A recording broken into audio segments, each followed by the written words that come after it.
ওয়ালাইকুম আসসালাম, কে বলছেন? আমি মিতু। মিতু কেমন আছেন? আপনি ভালো আছেন মিতু?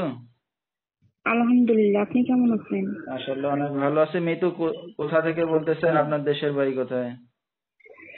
আমার দেশের বাড়ি সিরাজগঞ্জ, আর আমি চান্দুরা থেকে বলতেছি।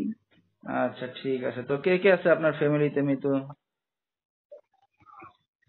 আমার ফ্যামিলিতে বর্তমান কেউ নেই, আমরা দুই ভাই বোন। আব্বু মারা গেছে, আম্মু দ্বিতীয় জায়গায় কাজ করছে। আচ্ছা ঠিক আছে। তো আপনি কি করতেছেন এখন? আমি একটা কারখানায় কাজ করতাম, বর্তমান বেকার। ঠিক আছে। তো আপনার বিয়ে শাদী হয়েছে কিনা মিতু? হ্যাঁ, বিয়ে হয়েছিল, হাজবেন্ড ভালো ছিল না।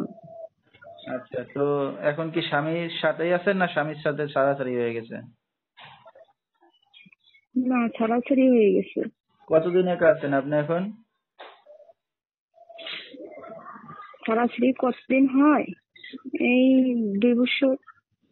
আচ্ছা ঠিক আছে। তো দর্শক শুনতে থাকুন আজকে মিতুর জীবনের গল্পগুলা। ধৈর্য সহকারে ফুল ভিডিওটি দেখলে মোবাইল নাম্বার পেয়ে যাবেন, সরাসরি যোগাযোগ করতে পারবেন মিতুর সাথে। তো মিতু দেশের বাড়ি ছেড়ে এখানে কি কারণে এখন? আসলে আমি ছোট থেকে ধরা চলে ঢাকা শহরে আচ্ছা আচ্ছা। চান্দুরা থাকি। আসলে আমার আব্বু অনেক ছোটবেলায় মারা গেছে, আমার আম্মু দ্বিতীয় জায়গায় কাজ করছে, আমি মামার ওইখানে থেকে মানুষ। আচ্ছা, তো আপনার নাকি আরেকটা ভাই আছে নাকি না বোন আছে? হ্যাঁ, ভাই আছে, তো সে কিন্তু সে কি আপনার বড় না ছোট? আমার ছোট। আচ্ছা, তো সে কি করে? সে যখন যেটা পারে ওইটাই করে, কিন্তু বর্তমান এখন ও আমার পাশে নেই। তো আপনি কার কাছে আছেন এখন? আমি এখানে, আমার এক ফুফাতো ভাই থাকে, ওই ওদের কাছে আছি আর কি। ঠিক আছে। তো আপনার তো বিয়ে শাদী হয়েছে বললেন, তো বিয়ে শাদীটা কি আপনি নিজে করছিলেন না ফ্যামিলিগত দেখে শুনে দিছিল আপনাকে? ফ্যামিলিগত দিছিল, আসলে টাকা পয়সা দিতে পারেনি কেউ, মামার বাড়িতে দিছিল বিয়ে আর কি।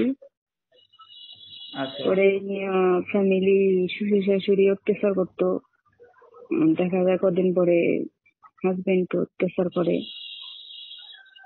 পরে ছেড়ে আসছি।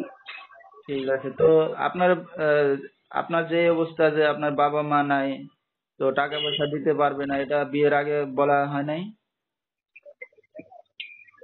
বলা হয়েছে বলতে, মামারা কি বললে আবার দিছিল, আর হেরাও দাবি করছে আমি দিতে পারে নাই। মামা মাঝখানে অসুস্থ হয়ে মারা গেছে, আচ্ছা। এখন ওটা শুধু খোটা দেয়, মারধর করে অত্যাচার করে। তো এখন তো আপনি 2 বছর ধরে একা আছেন, তো জি। নিজে কাজ বাজ করতেছেন বললেন, তো এখন কি সারা জীবন একাই থাকবেন না ভবিষ্যতে অন্য কিছু চিন্তা ভাবনা আছে?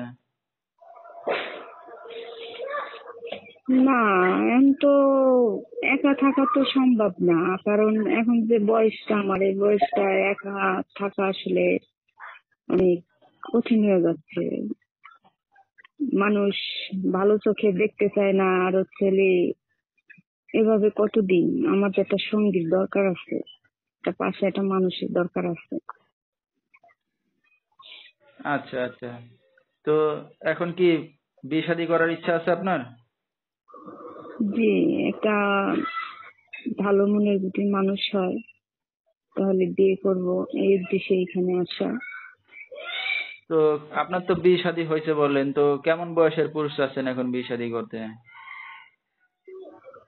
বয়স একটু বেশি হইলেও সমস্যা নাই, সে যেমনই হোক, কিন্তু তার মনটা একটু ভালো হতে হবে। আচ্ছা, তাহলে এমন একটা মানুষ পাইলে বিয়ে শাদী করবেন এখন? জি। আচ্ছা, তো আপনার সাথে দর্শক বা ভিউয়ার্সরা কিভাবে যোগাযোগ করবে? আমার নাম্বারে। আচ্ছা, নাম্বারটা বলতে পারবেন আপনি? না, আপনি একটু বলে দেন। আচ্ছা ঠিক আছে। তো দর্শক আমরা শুনতেছিলাম মিতুর জীবনের গল্পগুলা। বিস্তারিত জানতে এই নাম্বারে যোগাযোগ করলে মিতুকে পেয়ে যাবেন। 01794134060, এই নাম্বারটাই হলো মিতুর। তো মিতু, আমরা অনুষ্ঠানের শেষ পর্যায়ে কিছু বলার আছে আপনার আর?